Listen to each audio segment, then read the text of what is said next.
Ողջույն հարգելիները, շնորհակալություն եմ հայտնում, որ միացաք մեզ Արարատ Աստվածաշունչի առաքելություն։ Այս չորեքշաբթի օրվա սերտողությունը սիրով ձեր համար պատրաստել ենք Հին Կտակարանից, շարունակում ենք մեր ընդհանուր ուսումնասիրությունները Առակների գրքից։ Այս չորեքշաբթի օրը մենք կուսումնասիրենք 14-րդ գլուխը 13-ից 14 համարները։ Վերնագիրն է իրականում ինչ է կատարվում անխելք մարդու հետ։ Գիտեք, առակների գրքի այս երկու համարներում հստակ կերպով մեզ բացատրում է անխելք, անհավատ ու անապաշխարած աշխարհիկ մարդու և նրա հետ իրականում ինչ է կատարվում։ Եվ իհարկե այն վարձը, որ նա ստանալու է, համեմատած հավատացյալ ճշմարիտ Աստծու զավակի հետ։ Եկեք ուրեմն մի պահ մեր գլուխները խոնարհենք, աղոթենք ու անցնենք մեր սերտողությանը։ Հայր Աստված, մենք շնորհակալ ենք այս հնարավորության համար, աղոթում ենք, որ մեզ օրհնես, զորացնես և օգնես, որ այսօրվա ընթացքը սերտողության Տեր դու միմիայն մեզ վարդապետես, դու միմիայն մեզ սովորեցնես Սուրբ Հոգով և աղոթում եմ մեր բոլոր ունկնդիրների և դիտողների համար, նրանց առատորեն օրհնես, զորացնես և աշակերտես քո խոսքերով։ Աղոթում ենք այս ամենը Հիսուսի անունով։ Ամեն։ Արգելիներս, ինչպես միշտ, քանի դեռ չեմ մոռացել, ուզում եմ քաջալերեմ, որ երբ որ ստանում եք այս պատգամները, դուք ինքներդ ամբողջությամբ դիտեք և փոխանցեք ձեր մտերիմներին։ Հարկավոր է, որ յուրաքանչյուրս մեր պարտականությունը ավետարանության կատարենք և այդ պարտականությունը միմիայն եկեղեցու ղեկավարներին չի, բոլորինս է։ Տիրոջ մարմնինն է պարտականություն, այսինքն կենդանի եկեղեցու։ Այնպես որ դուք էլ ձեր գործը արեք և մի սպասեք, որ ուրիշները անեն։ Եկեք սկսենք։ Ուրեմն 13 համարը կկարդանք ու կուսումնասիրենք։ Գրած է. ծիծաղելիս էլ սիրտը տրտմում է և ուրախության վերջը վիշտ է լինում։ Իսկ որպեսզի ճիշտ հասկանանք առակների գիրքը և Աստծու խոսքը, մենք կարող ենք տեսնել, որ առակների գիրքը բաժանված է երկու մասի՝ արդարի և անարդարի, խելոքի և անխելքի, այսինքն ապաշխարած և ոչ ապաշխարած։ Քանի որ մենք ասում ենք արդար, արդարացած անձնավորությունը միմիայն ապաշխարած քրիստոնյան է, նա ով ունի Հիսուս Քրիստոսին, վերստին ծնված նոր մարդ անձնավորության մասին է։ Ու քանի որ առակների գիրքը մեզ սովորեցնում է, որ արդարը ինչպես պետք է ապրի և համեմատում է անհավատի և անխելքի հետ, Տերը մեզ սովորեցնում է, որ իմաստության սկիզբը Տիրոջ երկյուղն է։ Ուրեմն մենք պետք է, որ Տիրոջը նախ ճանաչենք, հավատանք, հանձնվենք նրան և ապաշխարենք, փրկվենք, հետևաբար մենք կստանանք և փնտրելով իհարկե, քանի որ Տերը մեզ ասում է, ով որ ցանկություն ունի, ով որ կարիք ունի, ցանկություն ունի իմաստության, թող աղոթի և նա կտա։ Պարզա, որ Աստծու խոսքը մեզ սովորեցնում է, որ իմաստությունը մենք կարող ենք խնդրել և Տերը մեզի բոլոր բարի բաներ կտա, ինչպես որ գրված է ավետարանների մեջ։ Եվ քանի որ ամեն բարի բան, որ Աստված կտա մեզ, դա գիտենք, որ Սուրբ Հոգին է և դրա հետ բոլոր օրհնանքներն են, նաև պարգևը իմաստության։ Լավ, անցնենք առաջ։ Ուրեմն ինչ է ասում։ Պարզ այս համարների մեջ, երբ որ մենք հասկանում ենք բանաձևը, հասկանում ենք, որ բոլորս էլ, այսինքն նրանք, ովքեր որ արդարացած են Հիսուս Քրիստոսով, ապաշխարած, վերստին ծնունդ ունեցած հավատացյալի, ճշմարիտ հավատացյալի Աստծու զավակի մասին է խոսքը, Տիրոջ խնամքի տակ ենք և բոլոր զավակները Աստծու պետքությունն ունեն ու կխնդրեն Տիրոջից, որ փնտրեն ի՞նչ իմաստություն։ Հետևաբար առակների գիրքը թե տալիս է մեզ այդ իմաստությունը և թե ցույց է տալիս, որ անհավատը ինչ ապագա է ունենալու։ Սա իմանալով մենք կարող ենք անցնել այս կետին։ Ուրեմն այս համարը սովորեցնում է, որ ծիծաղը ապացույց չի, որ ամեն ինչ լավ է, մեկը անարդար է և հիմար մարդը իրականում տխրության մեջ է, որովհետև նրա բոլոր քայլերը և մտքերը Տիրոջ վրա հիմնված չեն։ Եթե մեզ միացաք անցյալ չորեքշաբթի, մենք խոսեցինք նրա մասին, որ արտաքինից ոչ մի բան չենք կարող որոշել։ Եվ ինչա մարդ դեմքից, այսինքն արտաքինից ծիծաղում է, չի նշանակում, որ նրա սրտում մի ողբերգություն չի կատարվում։ Հարցը նրա հիմնական դրությունն է, ոչ թե ժամանակավոր հաճույքը կամ ուրախ լինելը։ Ուրեմն, երբ որ առակների գրքի մեջ գրված է ծիծաղելիս էլ սիրտը տրտմում է, մենք գիտենք, որ անհավատ անձնավորությունը երբեք չի կարող լինել երջանիկ, որովհետև չունի Հիսուս Քրիստոսին։ Իսկ նա, ով ունի Հիսուս Քրիստոսին, նրա ներքին, այսինքն իրավիճակը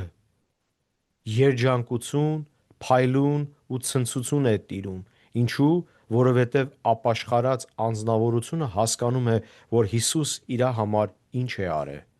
որ երբ որ դեպի մահվան ուղղության վրա էր, Քրիստոս փրկեց նրան մահից եւ ունի հավիտենականություն Հիսուս Քրիստոսի հետ դրախտում։ Երբ նա մահացավ, նա դժոխք չի գնալու, այլ դրախտ։ Ուրեմն սա ինչ է նշանակում։ Նշանակում է այն, որ թեև անարդարը ծիծաղում է, բայց դա ոչ մի բան չի նշանակում։ Եվ թեև նա ասում է ուրախ է, սիրտը տրտմում է, եւ ուրախության վերջը վիշտ է լինում, որովհետև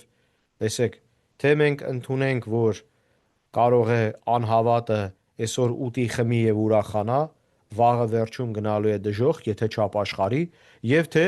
ինչ որ իր կյանքի ընթացքում է տեղի ունենում, երբ որ նա ուտում խմում ուրախանում է, արտաքինից տեսնում ենք, որ անարդար մարդը երջանիկ է ճակերտյալ, դա չի նշանակում, որ նա երբ որ մենակ է, մեկուսացված է, իր սրտում պայքարներ չի գնում, իր սրտում տրտմություն չի գնում, տխրություն չի լինում, որովհետև անհնարին է անապաշխարած մարդը երջանիկ լինի։ Սա է խնդիրը, որովհետև նա ով ունի Աստված իր մեջ երջանկություն ունի։ Իհարկե, գիտեք, կյանքը այնպիսի բան է, որ դժվարություններ լինելու են,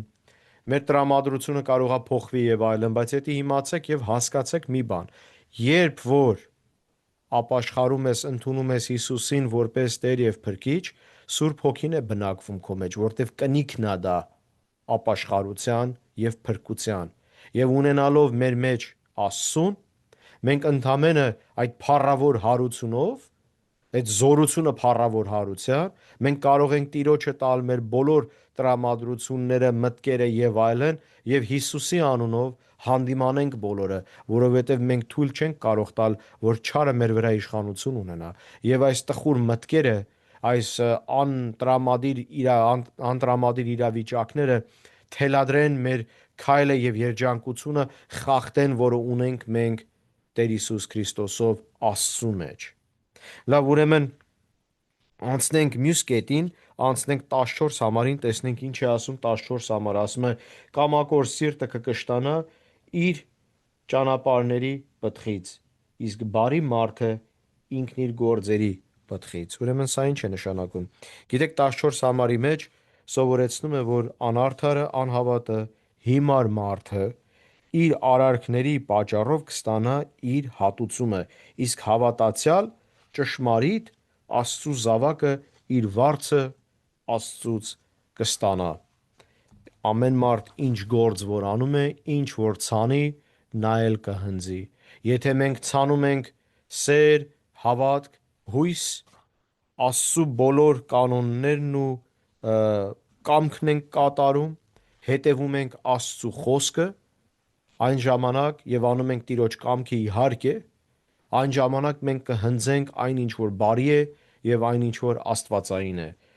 Եվ նորից ուզում եմ ուղղակի մի հատ պարզաբանություն կատարեմ, որ ճիշտ հասկանանք։ Ես չեմ ասում, որ փրկությունը գործերով է։ Փրկությունը շնորհով է։ Փրկված ենք մենք Հիսուս Քրիստոսով, բայց մեր հավատքի կյանքը մենք պետք է ապացուցենք այն, ով որ մեր մեջ է, այսինքն դա ինչ է նշանակում։ Երբ որ մենք ունենք Աստված մեր մեջ, ուրեմն մեր բոլոր քայլերը պետք է լինի Տիրոջ կամքին համաձայն, եւ Հիսուսը որ մեր մեջ է, եւ ինչպես Պողոս առաքյալն է մեզ սովորեցնում, մեր նախկին մարդը արդեն մահացել է, խաչվել է մեր նախկին մարդը։ Մեր մեջ միայն ապրում է Հիսուս Քրիստոս։ Եթե ապրում է Հիսուս Քրիստոս,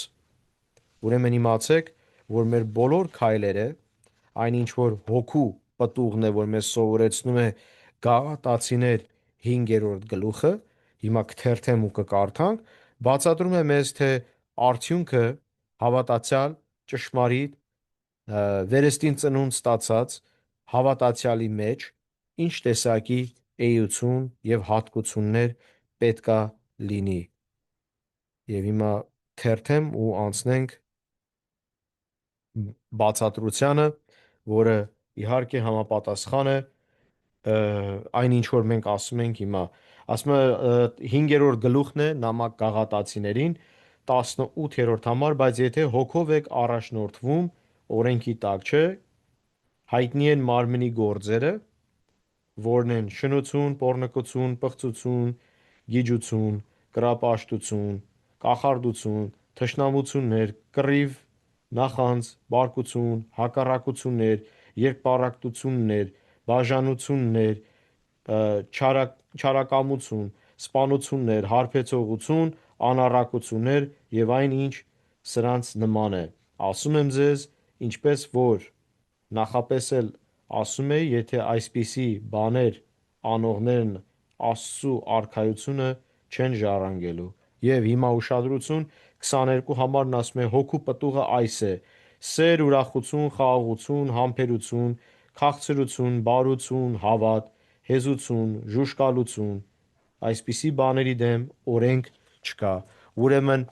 հավատացյալի մեջ հարկավոր է, որ այս հատկությունները լինի։ Եվ սա իմանալով գիտենք, որ բարի մարդը ինքն իր գործերի պտղից, այսինքն կուտիկը կշտանա։ Մեր գործերը որոնք են, որպես արդար, ապաշխարած, ճշմարիտ Աստծու զավակ։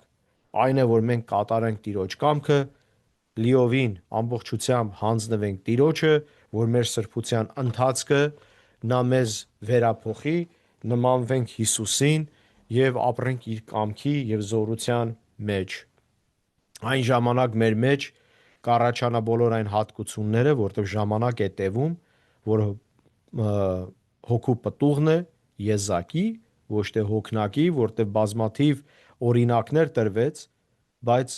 մի հատկություն մի էության մեջ։ Ուրեմն սա նշանակում է, որ մենք պետք է ձգտենք դրան։ Հետևաբար Առակների գիրքը մեր համար կարևոր, շատ կարևոր գիրք է, որպեսզի մենք, եթե փնտրում ենք իմաստություն, նախ խնդրենք Աստծուց և անցնենք գիրքը ուսումնասիրելու և իհարկե ամբողջ Աստծու խոսքը, ամբողջ Աստվածաշունչը, որ մենք իմաստությամբ լցվենք և Տիրոջ հոգին մեր մեջ ցնծա, որովհետև մենք իրոք անում ենք այն, ինչ որ Տերը մեզ կամենում է, որ անենք։